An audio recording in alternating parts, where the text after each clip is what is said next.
All right, this is going to be a review of AEW Full Gear 2019. The very next AEW pay-per-view coming up is Full Gear 2020. So, I figured this would be a good time to go back in time and do the review. I think this is like the last major AEW pay-per-view that I haven't talked about yet. But yeah, this is an incredible show. Awesome double main event. I thought the pay-per-view was just quality from top to bottom. Kind of underrated too. No one's really talked about this in terms of being the best AEW pay-per-view so far. But I would definitely say it's in contention. I mean, this might have been the best double main event. I would definitely say so far. But yeah, man, there's a lot of good stuff to talk about here.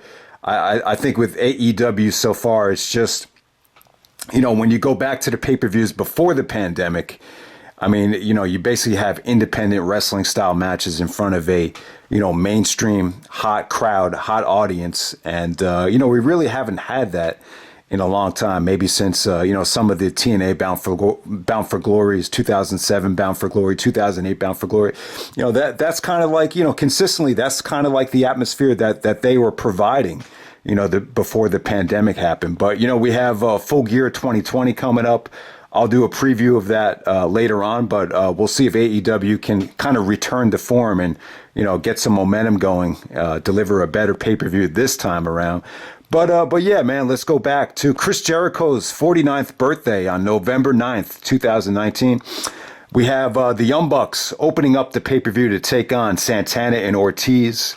And, this is a really good matchup. I would say it was almost great. I have basically mixed feelings about the match in terms of Santana and Ortiz. They were over promoted for this match. I felt like AEW really got the best out of promoting them for this match. I mean, they got, the pay-per-view hype video. They definitely had a lot of video packages really hyping up this match. But, this was a huge opportunity for Santana and Ortiz. I just felt like a lot of people really didn't know them that well. They joined Jericho's inner circle. They're going up against the Young Bucks. This is just great exposure for them. They actually go over here. Do I think this match really did a lot for Santana and Ortiz in retrospect? Not really. I can't really say that I view them on the same level as the LAX or even the Lucha Brothers, but, just a hell of an opportunity for them. I thought they had, moments of greatness here. However, though, they're just a little bit weird, though. They're a little bit unorthodox. The team as a whole, the one shot with the guy pulling himself up by the teeth, that was pretty interesting facial expression. I just feel like a lot of the presentation in terms of their attire, with the guy's pants were falling down when he was going for the tope. I just feel like their attire came off a little bit sloppy here, considering this was, really a huge opportunity to show what you can do. In terms of, the platform that they got here. So I didn't think the match was great. I do feel like anytime you put the Young Bucks in the opener of a pay-per-view, it's hard to fuck it up. It's hard to have a bad match against the Young Bucks, but, the Bucks are great here. Matt Jackson pulling out the rolling Northern Light suplexes, the double rolling Northern Light suplexes really came off. Really, I mean, they just looked hard to pull off there. Nick Jackson actually did a great job selling the knee. His knee actually collapsed when they were going for the Indie Taker. That enabled Santana and Ortiz to hit the Street Sweeper. They also pulled off this beautiful Ace Crusher combination, which came off great. But yeah, man, the match had great energy. The match as a whole, I'm not going to say from top to bottom, the match really wowed me or over-delivered or even hit the 4-star level. I think 4 stars is too high. 3.5 might be a little bit too low. So I think 3 3/4. I think that's a fair rating for the Bucks versus Santana and Ortiz right there. All right, so next up you had Adam Page taking on Pac. This is a match that should have happened at All Out, but now it happens on Full Gear. Yeah, underrated match right here. For the second match of the night, I thought if it had a main event type of feel to it, both guys, I just thought it was crisp, well executed. The sequences to some of Pac's German suplexes came off great. Adam Page was extremely over, extremely the fan favorite. And I'll give Pac credit. He's such a great athlete. He's a world class athlete. He's in great shape. And, it's hard. It's got to be hard for a guy that is as respected as Pac to get that type of heat. I mean, he plays a great heel. He looks evil. He comes off angry. And he was still able to get a lot of good heat. It's not like the fans are really going crazy for him. But, yeah, man, Pac's been kind of underrated in AEW so far. I believe this is actually his first loss. The finish came off great. The counters to Adam Page's, what do you call it? His rolling spring or discus lariat. I thought those came off great here. But just a very tight matchup right here. Really not a lot to complain about. In my opinion, I felt like they even exceeded the quality of the opener right there. So next up, we had Shawn Spears coming out with Tully Blanchard to take on Joey Janela. And yeah, I kind of thought these guys were in a rough spot right here.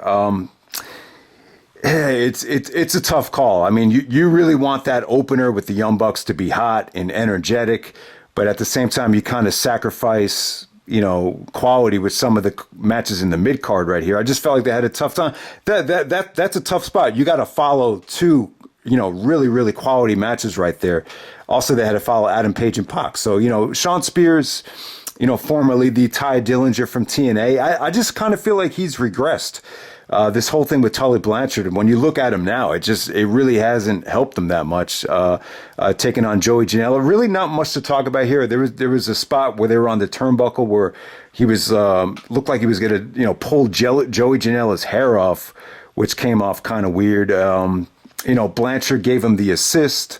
Jim Ross on commentary was saying that, they were in Excalibur, they agreed that Tully Blanchard is really rubbing off in a good way on Shawn Spears. But I don't know. Honestly, guys, it just, the whole Shawn Spears push in AEW just hasn't went that well, especially when you look at how he got humiliated at Double or Nothing. I just don't think it's been, when you look back a whole year ago, I mean, really, I just don't see him as any bigger of a star than he was when he was back in NXT. And just a bland matchup right here. I feel like this was by far the worst match of the night. Next up, you had Southern Cal Uncensored. You have Frankie Kazarian and Scorpio Sky taking on the Lucha Brothers, taking on Private Party. This is a triple threat match for the AEW Tag Team Championship. So you had this whole tournament where you had Private Party actually defeat the Young Bucks. You had the Lucha Brothers advance, and then you had SoCal Uncensored, who maintained and came into this pay-per-view as the tag team champions. I don't know, for a pay-per-view right here, it just didn't work. Private Party definitely had a weaker showing here than they did against some of the the matches that they had in the tournament where they really, got hot and got a lot of momentum. I just felt like this was not the match for them. I felt like some of the hot tags, the crowd was just kind of non-responsive. Some of their, moves just kind of came off a little bit botchy. I feel like the Lucha Brothers actually stole the show here. Anytime they were on the offensive end, the crowd really popped for them. Scorpio Sky here, I thought he was great. He came off like a cocky prick. JR was like, I like the attitude though. But, even the beginning of this match, the offense from SoCal Uncensored just came off a little bit flat. It just took a while to get going. I'm not saying it was a bad match. I just felt like they got off to a slow start. I did feel like some of the tags just kind of got nonchalant reactions.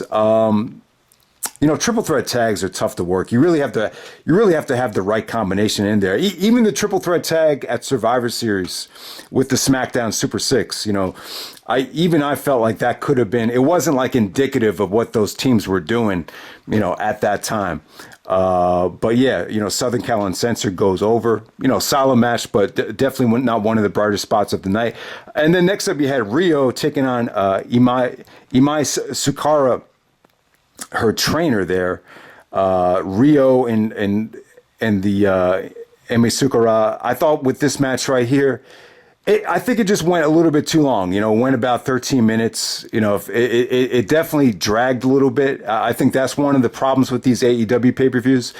I'm assuming, part of the reason is the Bleacher Report Live contract that they have. I'm going to assume that, part of the deal is for them to go a certain amount of time, a certain length. So maybe that's why these AEW pay-per-views, go that long. But with this match right here, it's a shame. The problem is the trainer, Sakura, she was just not that over. Like it just felt like a lot of the fans were kind of unfamiliar with her. So I definitely think that hurt the match. And, I just think it did go too long. But you saw a lot of, great stuff here. You could tell that these girls actually did train together back in Japan.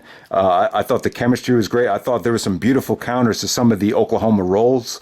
So you had some wicked and fascinating counters from both of them. Riho is really fun to watch. I'm not so sure how much longer she lasted. Maybe after 2019, that was pretty much the end of her run. But she is light, nimble, and quick on her feet. And I really enjoy her work though. I just felt like the match as a whole. It probably went about maybe 4 or 5 minutes too long. All right, next up, Chris Jericho taking on Cody. So Jericho comes out there with Jake Hager. Cody comes out with MJF for the AEW Championship. Obviously, you guys remember back to last year. I remember Cody cut probably the promo of the year, talking about how, Jericho needs this business more than it needs him, and he's hanging on too long. We have all that stuff. This is Jericho's 49th birthday. The old man at 49 years old. And I just thought the match had a lot of emotion to it. It had a big fight type of feel to it. Cody actually, when he went for his missile torpedo, he actually fell on the steel ramp and looked like he got busted open the hard way. I mean, it was a nasty gash on Cody's forehead, so he was bleeding like crazy, throughout this whole match. Jericho going for the blood there. You had a lot of interference here with MJF and Jake Hager at ringside. Obviously, this is where MJF turned heel and everything. But let's just focus on the MJF thing first. I thought it was really well done, though, the MJF heel turn. Really well done. And I think kicking Jake Hager out and the way Hager actually, just tossed MJF like he was a piece of shit into the stands really worked, because after that you really weren't thinking about MJF turning after that. But it did seem kind of weird how MJF had to come out with Cody. Going into this match, you weren't really thinking about how, he was going to play a major role in the match or anything. But yeah, I thought his heel turn was extremely well done. But yeah, man. But I got to say though, this has got to be Jericho's best match in AEW so far. I feel like working with Cody, he's working with a guy that's familiar with the WWE style, so I think that helped even more so than Jericho versus Omega from Double or Nothing. I thought that match was great, but not quite as engaging as this in terms of the storytelling.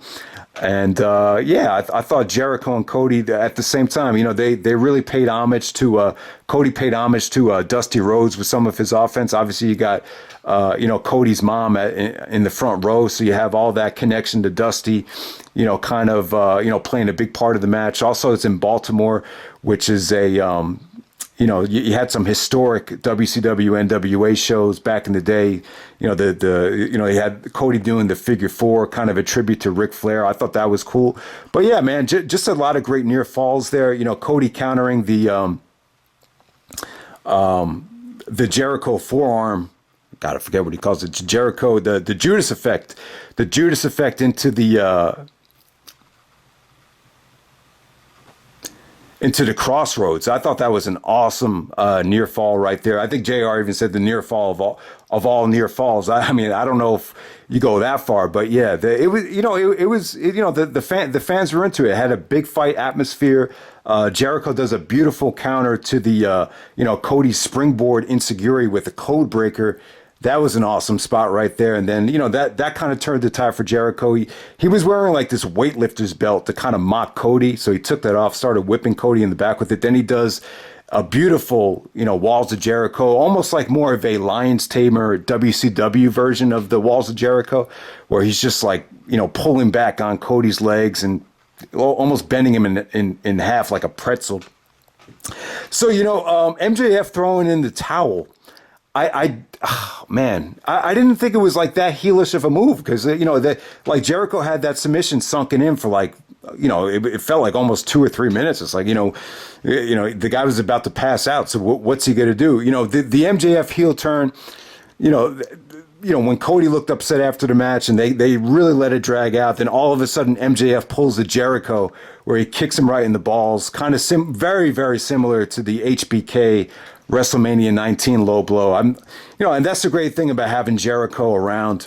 He could, I'm sure maybe he pitched the idea for the heel turn to come off, kind of borrow, a little bit of that from Jericho. So I thought, yeah, definitely the MJF heel turn. I thought it came off great there. And, great match between Jericho and Cody. I would say this is, like I said, I think it's Jericho's best match in AEW so far. I know Jericho's taken a lot of criticism with the, being out of shape and everything. Someone even had a sign up that said the walls of cholesterol. But, the Jericho countering, having the extra weight, in my opinion, it really hasn't hurt his matches. And I do feel like if you give Jericho a big money match, he'll prepare for it and he'll come in prepared. Jericho, I would say this, like, he's so charismatic. He's such a legend on in terms of his mic skills that he's able to kind of get away with it. There's certain guys, maybe like a Benoit or Angle at this stage of their career, they wouldn't be able to get away with looking the way Jericho does right now. But Jericho brings his A game when the pressure's on. So I thought he delivered, man. This, I really didn't think Jericho and Cody was going to be that great of a match. I think last year I said in the preview that, I really don't know how good the match is going to be. I could see this being anywhere from 3 stars to maybe 3.5. But, for this to be, I would, most of the ratings have been, maybe 4.25. If you're being generous, maybe you want to give this 4.5. So the match really exceeded expectations. I think it was better than anybody could have ever envisioned it. So great stuff, really creative finish as well. They were kind of backed into a corner with how they were going to book this thing, because if Cody was going to lose, this would be his last AEW title shot. But, I feel like they really gave us a creative finish and also were able to keep Cody on TV without it being that big of a deal. So, credit to AEW there. That was an awesome match. And I'm really impressed with Cody in terms of his non-WWE work so far. It's come off a lot better. I mean, in the WWE, I'll be honest with you, I did not give a fuck about Cody Rhodes in the WWE. I really had a tough time really caring about any of his matches, even going back to, when he was part of the Randy Orton stable. But yeah, great match right there. All right, and then the main event, we had Jon Moxley taking on Kenny Omega. Unsanctioned lights out match. God, it almost went about 40 minutes, but this was great stuff. I'm gonna say it right now. I feel like this is the best singles match I think in AEW so far. Obviously, you want to still put that tag match from Revolution as one of the best. Cody's had some incredible matches in AEW so far, but yeah, I mean, in terms of delivering in the ring, this was amazing stuff. I'll tell you. You know what it really reminded me of? It really reminded me of some of the Van Dam and Jerry Lynn matches where you're able to kind of take, I'll give Moxley credit. Moxley's he's a good worker. You guys know I'm not the biggest Moxley fan, but he's a hell of a talent, and I feel like Omega and Moxley they did a beautiful job of blending athleticism, crisp wrestling with really, really good hardcore spots. And so that's what Van Dam said made the Jerry Lynn matches so great. You were kind of able to blend both of them. You kind of had a touch of both, and that's exactly what the match did right here. I mean, it was crazy, man. I mean, the mousetrap spot was hilarious, though. I mean, you never really ever seen anything like that. Jim Ross is like, I don't even want to imagine how that feels. So that was pretty cool. The stuff with the glass was kind of sick. I'm trying to think of what else was here. I mean, just, you saw Omega do, crazy spots through tables. There was a spider web full of barbed wire, which, it was kind of over the top, kind of sick, but for that spot right there, you just give those two guys credit. I mean, you give both guys credit for being willing and able to do this, man. Now, here's the thing: like, this match has gotten a lot of criticism. I was just reading here on Wikipedia that Jim Cornette bashed the match. There was other journalists that had bashed the match, said that the hardcore stuff was distasteful and it made them sick. I think Jim Cornette even said this was garbage wrestling. ECW with a budget, which was what he was quoted as saying. Jim Cornette could kiss my fucking ass, but here's my thing: if the two guys are willing and they feel like the story is calling for them to have this type of match, and they're willing to do it without being forced. See, that's the difference. If a wrestling promoter forced someone to do this, then you have a problem with it. But given Moxley's history, he is someone that has been heavily involved in CZW matches. He comes from this environment. This is what he does. This is what he loves. You do have to, the only thing is you might have to wonder, how are these matches going to affect him long term? But, if the guy is willing and wants to do it, then there really shouldn't be, that much of a backlash behind it. And then, the feud called for it as well.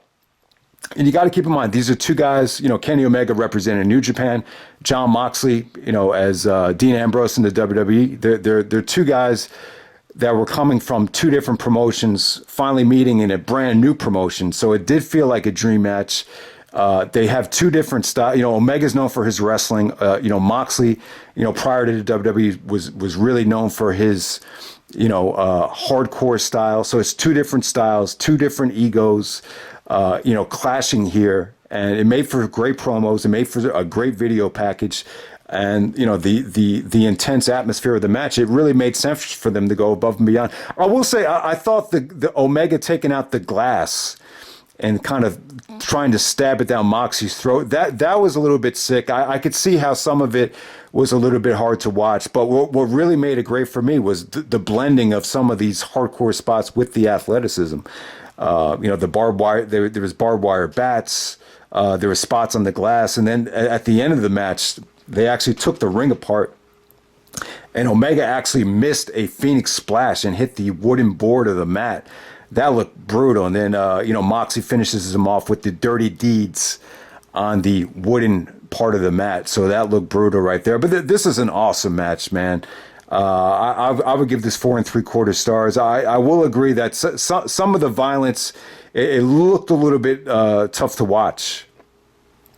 Some of the stuff actually reminded me of that Ian versus Axel Rotten stuff with the glass from ECW. But yeah, man, this is a great match. Just keep in mind, man, very rarely are you able to see two guys really blend, athleticism, good wrestling with some of these hardcore spots. And they were able to pull it off probably as well as anybody since, RVD and Jerry Lynn back in the day. So definitely, guys, this was an awesome pay-per-view. I'm sorry it's a year late, but I'll do a preview of Full Gear 2020 where we'll get Jon Moxley taking on Eddie Kingston.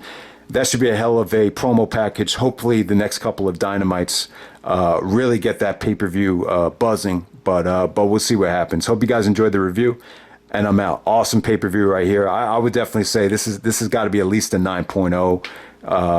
Maybe 8.5, anywhere from an 8.5 to a 9.0. I think that's definitely fair. Incredible. The only thing that really brought this pay-per-view down, I would say, was definitely the middle of the card. It went a little bit too long. I think 3 hours and 40 minutes. It's a little bit too long.